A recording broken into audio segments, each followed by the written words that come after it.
kõik see asi algab uuesti.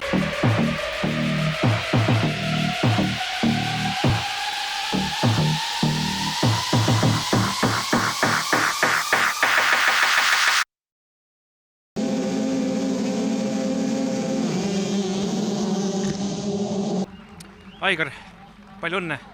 Poisi esimene nüüd Eesti meistrivõistluste 65. poodium noortesarjas juba on käidud poodiumil. Mis tunne on? Väga hea tunne, et vägev ja ei oskagi rohkem ütelda, et praegu on suht emotsioon on laes ja äge on vaadata, kuidas kõik see asi algab uuesti ja mis töö ja vaev ja vili. Aga mina olen kõigest praegusel hetkel mehaanik, treener, kes suudab anda nii palju, kui ma tean ja oskan, aga äge on vaadata seda progressi, mis ta teeb. Poiss ütleb, et kuulab hästi isa sõna, et oled nõus? Ega tal muud üle ei, vägev. Ja ta on eakene ja ta kuulab ja ta tahab seda asja teha. Et see on kõige tähtsam, et midagi peale ei suruta. Nüüd 65 on esimene aasta alles, et kas on mingi hooaja lõpuplaan või lihtsalt, et poiss toimetaks, et tal enda mõnus on? Plaan ei ole, et see, mis ma näen igapäevaselt treeningutes, siis ausalt öeldes poodiumil oodata.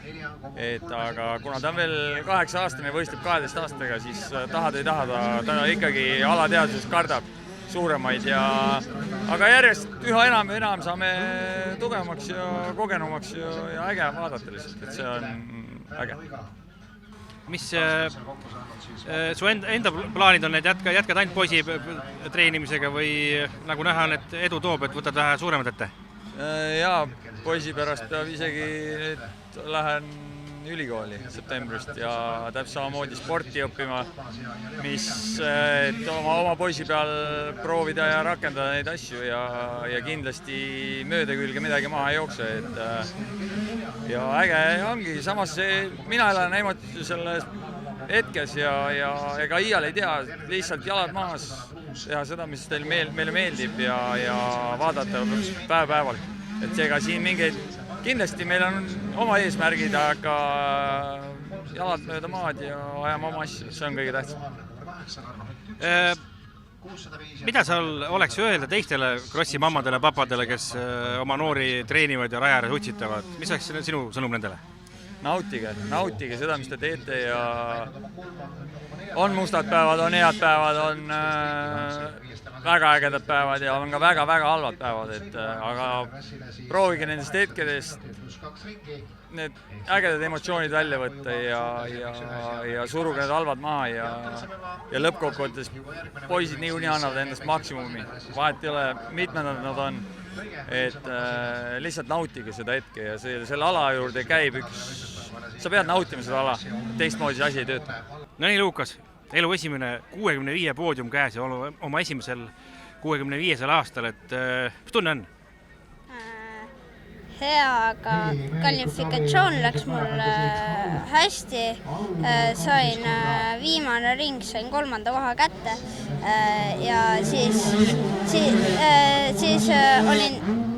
mõtlesin, et teiseks sõiduks saan nagu kiirema ringi ettepoole, aga siis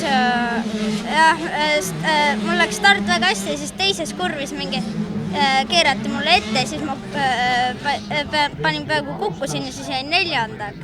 Aga teine sõit läks mul hästi nagu, et Kaspar kukkus ja siis ma sain tast ette, siis ma sain 3. Väga tubli, et sa oleks peaaegu Travise vaikselt kätte saanud või mis sa arvad, või Travis natuke gramm kiirem täna veel? Teine sõit olin nagu lõpupool olin hästi natukene, ma arvan, kiirem, aga algul ta oli kiirem. Kuidas sul üldse nüüd selle 50 pealt 65 peale üle tulemine on kulgenud, et 50 käik ei olnud, siin on käigud ja sidur ja? Algul oli raske, aga pärast enam väga raske ei olnud, aga nüüd nagu enam ei ole vahet, kas on enam ei ole üldse nagu raske, et jah. Palju sa isa raja ääres kuulad, et paned ise või kuulad isa sõna palju? Kuulan ise sõna palju. Tundub, et isa sõna tasub kuulata, jah? Jah. Aitäh!